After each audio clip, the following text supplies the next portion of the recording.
And welcome to What Makes a Difference podcast. And we are talking about anniversaries. Anniversaries. Hmm. Why are we talking about anniversaries? So I think a lot of people tend to look at them as a date for celebration, don't they? So weddings, birthdays, engagements, things like that. Yeah. Where there are other people who look at anniversaries as a lead up to something quite disastrous. And that could be a wedding for some people.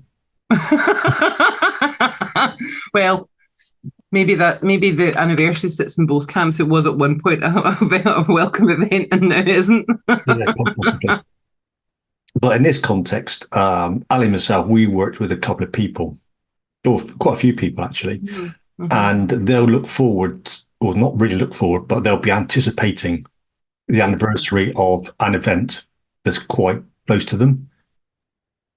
Yeah, because anniversaries can be anniversaries of moments in our lives, Hmm. pivotal moments, or moments that are particularly memorable for either Poignant. good or bad reason or poignant. Yeah. Uh-huh. Yeah. And yet you and I were having the conversation about anniversaries and what makes the more poignant or the more traumatic Mhm. anniversaries. So that's what we're Yeah. really talking about is the anniversaries of key events that we carry with us that maybe that are part of how we experience our trauma. And we were having a conversation about the process of that anniversary, really, wasn't it? Yeah. And you likened it, didn't you, to an advent calendar? Yeah, because if you Yeah. think about what struck me is that part and parcel of the experience of Christmas, particularly as a child, is the run up to it. Yeah. It's those 24 little box windows that you get to open up, and if you're lucky, then you get chocolate behind it. If you're not so lucky, like my family, you got a picture. But, but, but yeah, you anticipate that. So there's 24 days of anticipation leading up to the big event. Mm. And over the course of that 24 days, then generally most children will get progressively more excited. Their sleep pattern will start to get disrupted. They'll start to maybe act up or be just because their emotions are so high all the time. Yeah. They'll find it more difficult to concentrate. They'll be more scattered. Generally their level of emotional expression is much heightened and it will increase towards Christmas Day.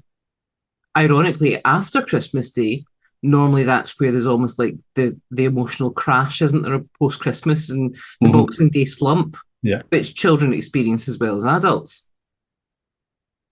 And But it's struck me, that could be due to overeating, though, couldn't it? yeah, or the drop in the sugar content because you're not Yeah. getting chocolate on a daily basis. But it struck me that actually that Advent piece is what happens sometimes when that memory is less than pleasurable, when it's one of those ones that's Mhm. linked to an event within our trauma history. Yeah. Well, there's one chap I was working with, and I'll call him Dave. Okay. And he was telling me is that he had an event in 3 weeks' time, an anniversary of something. Mm-hmm. And it goes, oh, I'm going to feel like this, I'm going to feel like that. And so this guy, Dave, he was expecting to feel like that all the way up to that event. So that is, as you say, it's that anticipation of what's looking ahead. Yeah. And in that cycle of anticipation, what is it that Dave is anticipating? Mm. He's not, He's anticipating to have a really shitty time. yeah. And if that's the case, then the emotions that will be heightened in the run up to that are possibly anticipatory dread, Mm. anxiety about how he's going to deal with Yeah. that and respond, Or sleep. poor sleep patterns, increasing levels of emotional dysregulation as Mhm. the anxiety spikes and the sleep deprivation kicks in. Yeah. And he didn't, as far as I'm aware, but there'll be people who then self medicate. Mm-hmm. Very much, yeah. And that self medicating will ramp up as the experience and the dread and the event gets closer and closer, which leads to other issues. Mm-hmm. Yeah. And similarly, what you often find about these events is it's almost like they're layered anniversaries.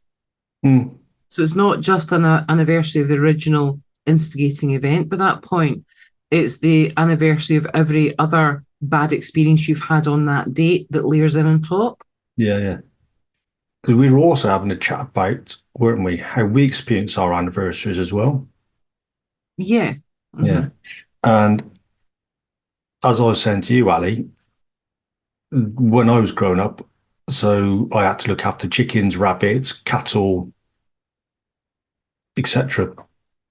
So I was having to work through or do this stuff on like birthdays throughout Christmas.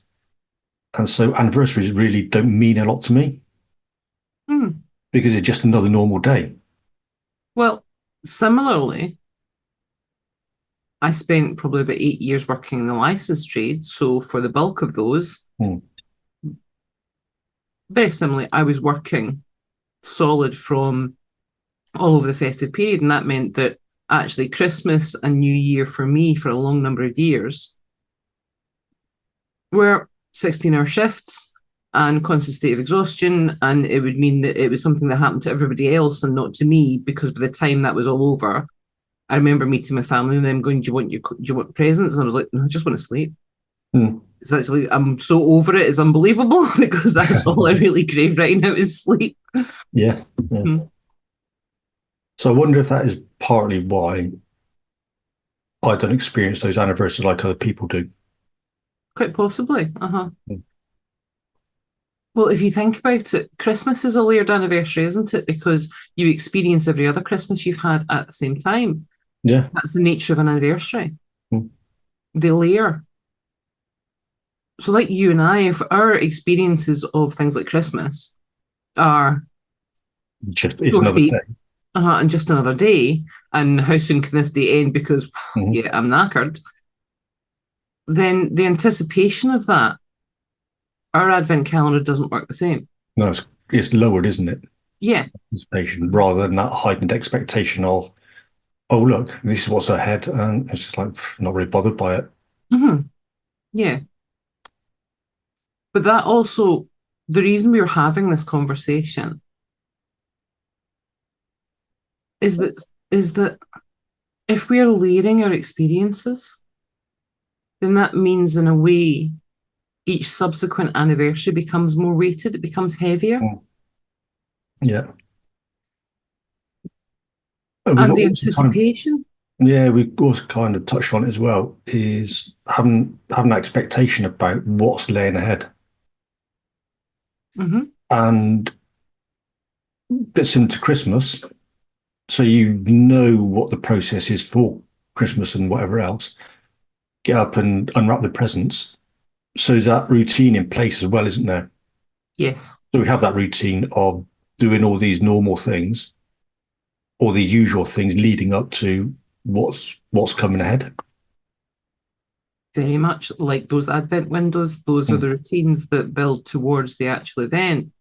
And if you're dreading that, if you have layered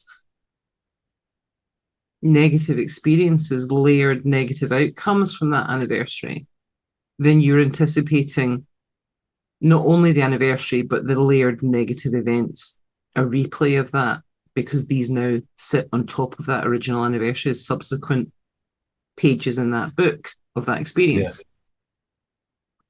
But I'm interest, guessing the only way it, well, the only way that some people will be able to avoid it is a complete change with the calendar.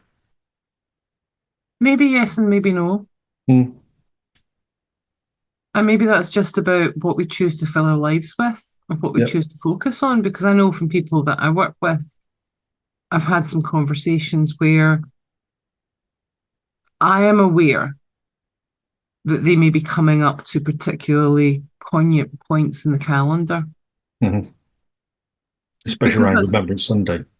yeah, because I'll have gathered those dates that are important to them. So I'm aware of that so that we can manage the risk. Yeah. But I'm also aware that I don't draw attention to it unless they raise it with me. Yeah. And then we'll put an active safety plan in place. Mm-hmm. We'll make sure that there are processes run about to safeguard them. But sometimes what's really interesting is the conversations I have maybe 2 or 3 days after one of those anniversaries, when someone says to me, I'm not sure how I feel. And I'm like, tell me why. Because I didn't realize it was an anniversary until the day after. Yeah. So that's then discharging that event, isn't it? It's lessening that potential for those racing thoughts, for that sleeplessness, for that anticipation, anxiety. Yeah, I think that can sometimes come with its own mixed emotions, because sometimes there's that confusion over how should I feel about that, because Mm-hmm. this day feels that it should be important and I missed it. Yes. It's a bit like when you miss the birthday of your best friend or your partner or a wedding anniversary or whatever, and they go, "Do you know what date it is today?" And you're like, Thursday. Yeah. And there's almost that moment of grieving the loss of the anniversary of the poignancy. It doesn't make it any less of a remembrance. No, it's just moving. They've moved past a point of where it's affected. Or they're in the process of moving past it, where Mm. the advent to it maybe isn't quite as powerful. Yeah. It still means it's a date, and it Mm. still means that's something they can mark, they can pay respect to, Yes. but it I think, doesn't need an advent. and you don't have to have that heightened anxiety or that sleeplessness. Hmm. You can pay respect to those people who've passed, but you're not the one that's suffering with it. Well, I think in a way that marking of respect is separate, isn't it, from the layering of the events, and Mm. it's letting go of that. And maybe there's a slight grieving process of the letting go, because you're recognizing that you're moving beyond that. If this is something you've lived with, you've anticipated, that's marked off your yearly calendar for a long number of years, it can feel quite strange, quite almost, maybe almost a sense of guilt that you've missed it. Mhm. But there's nothing to be guilty for, No, because respect isn't tied to a day. no, but people, I think they may associate respect with that, remembering. So it's like respect the dead, isn't it? It is. Mm. Mhm. And I think that's the collective action of Yeah. respect, isn't it? That's important. It's the marking of a nation's memory. Well, that there's an individual one as well, isn't there? There is. Uh-huh. But I suppose the point for this is, which of those are you choosing to have an advent calendar for? And do you Mm. need the advent calendar, or is the respect in the day, if that's how you choose to spend it, enough? Yeah. Do you have to layer those events on top? Because the more you layer, the more challenging sometimes those dates can become. Mm. But it's also possible to start to put down some of those layers, to let them go. Yeah. There's no point holding on to that proverbial baggage, is there? It doesn't do you any good. Well, what's the purpose does it serve in that Mm. cycle? It doesn't add any to the remembrance or the respect, but it detracts a lot from your own personal life experience. So I suppose that's really about remembering, but also recognizing that your life is now in a different area, in a different place. Pick your advent calendars wisely. And Let's, what you feel in there as well. yeah, let's make sure they're filled with chocolate, Gold. gold. Mm-hmm. Mhm. Mm-hmm. You have much more expensive advent calendars than I've ever had, Rich. Well, it's a bit more shiny, isn't it? I don't think we ever had advent calendars when I was growing up. we had a set of three, and it was the same three that we used every single year, because I have a brother and a sister. Every year for the entirety of our childhood. And each year, in the start of December, we would get to pick which Advent calendar we opened that year. And at the end of Advent, we would close all the windows and pack them away until next year. And potluck, which one you got? No, we got to pick. So there was almost like a semi-informal rotation. It's like, no, I Yeah. had that one last year. Can I have this one? So Mm. you'd get the repeat Advent every 3 years. Mm-hmm. Yeah, so I guess it's also about how somebody can choose to react to the upcoming event as well, or how they can process it. I think it's also a bit of self-care, is Yeah. recognizing and stopping and looking at how and what you choose to do and how you occupy your time in the run up to these things. And that might be quite difficult when this is a routine that you've had in play for a long number of years, but it's not impossible to change. No. It means planning distractions, planning activities that take you away from that cycle that you've been in before. Break the cycle and repeatedly break the cycle for that entire duration of what was your Advent before. Yeah, because we often talk to people about the drama triangle, don't we? We do, yeah. Yeah. Uh-huh. So in a way, people can become a victim to that.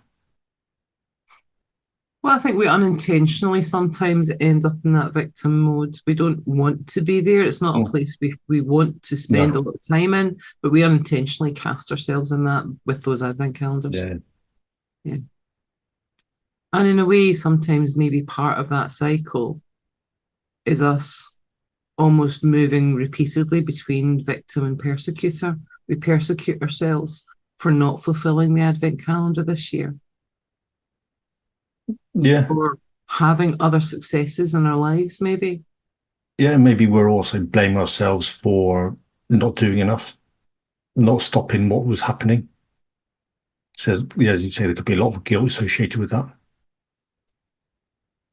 But that's where I'm a firm believer that hindsight's a bitch. It really is. As And I say, it gives you 2020 vision, doesn't it? well, it does.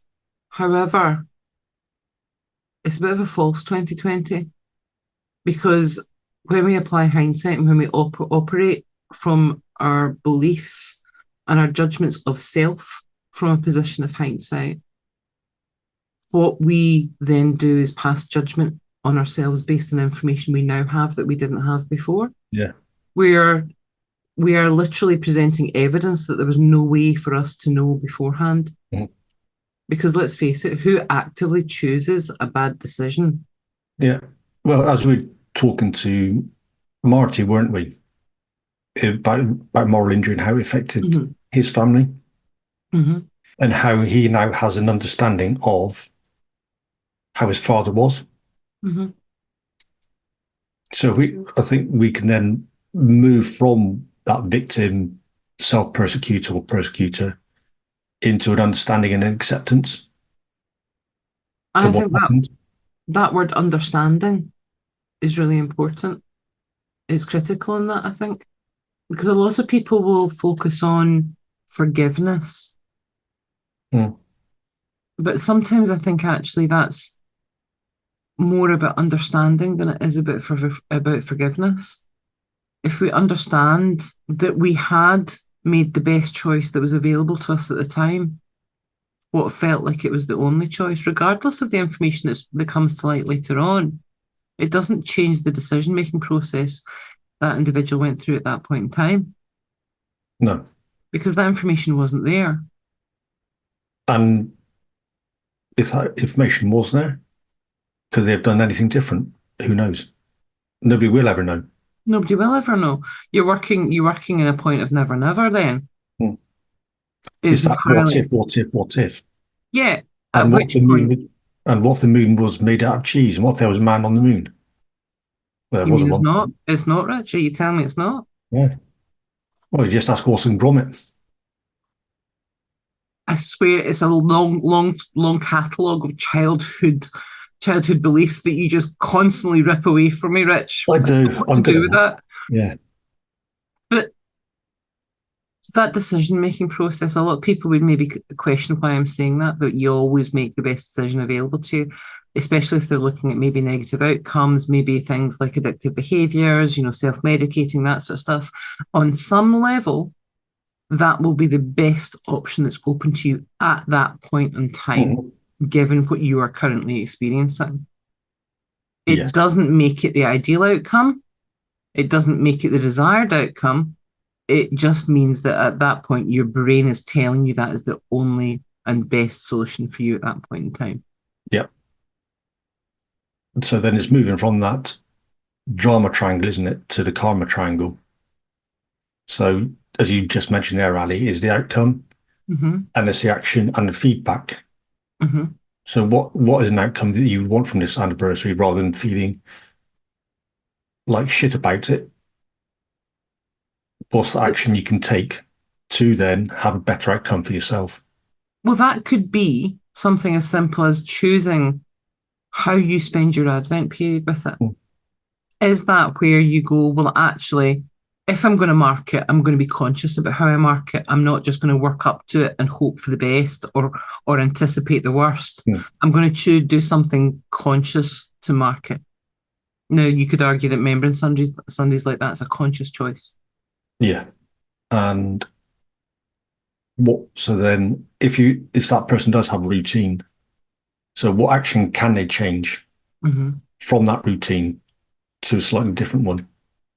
Yeah. So I suppose the call to action here for anybody listening where this is resonating is have a look at the anniversaries that you struggle with, that you find really difficult, and then have a look at the run up to it and how you move towards that, what your patterns are there. Because the minute you recognize the pattern, you're now placed to start making changes to that. Change the pattern, change the anticipatory cycle, and you may well find that the actual day itself has a different experience or starts to have a different experience. Mm. It's bound to, isn't it? Conscious. Yeah. It's got to, if you start doing something slightly different, that's going to have an alternative outcome than carry on the same routine. It's a bit like us getting a new advent calendar and it's chocolate behind the doors instead of pictures of a robin. Uh-huh. Ooh, Just thrill. just a robin, only just one robin. It's a There really was a big. robin and there was a picture of a very small picture of three wise men and a whole host of other ones. They Yes. must have been Diddy men. They were tiny, they were like that size. Mm-hmm. Ken Doll's Diddy men. Yeah. Yeah. Mm-hmm. Yeah. So if you would like us to work with you on changing the outcomes of your anniversaries, Mm-hmm. then please do give us a shout. Yeah, because I think it's important to keep in mind that that is entirely possible. Yeah. You can change that, and the first thing is changing the run up to it, making conscious choices about whether or not you have the same old pictures behind the windows or whether you opt for something different. Hmm. What are your takeaways from this then, Ali? But who knew my childhood experience of the ever repeating cycle of three advent calendars was going to be so metaphorically useful? Um, that it is possible to change that cycle, that it doesn't have to be this anticipation of adding yet another layer of hurt, of upset, of trauma on top of what's already there. You can start to remove those layers one by one. Mm-hmm. That it's possible to move beyond that and still retain the respect. Yeah. What about you, Rich? I think what is the outcome you want from this anniversary, or these anniversaries that come up? And bit of an old one. How that person or people want you to remember them? Mm-hmm. Would they want you in that state of anxiety, sleeplessness, or would they prefer it as in more of a celebratory thing of remembering them? Mm-hmm. Because there are multiple ways to spend that event and to mark that event. Yeah. And thank you very much for listening to our podcast. Do you like and follow? Share Yep. any comments you might have? Yeah, we do enjoy your feedback. and let us know if there's anything in particular you would like us to discuss, to Yeah. share, to talk about. And until next time. Until next time.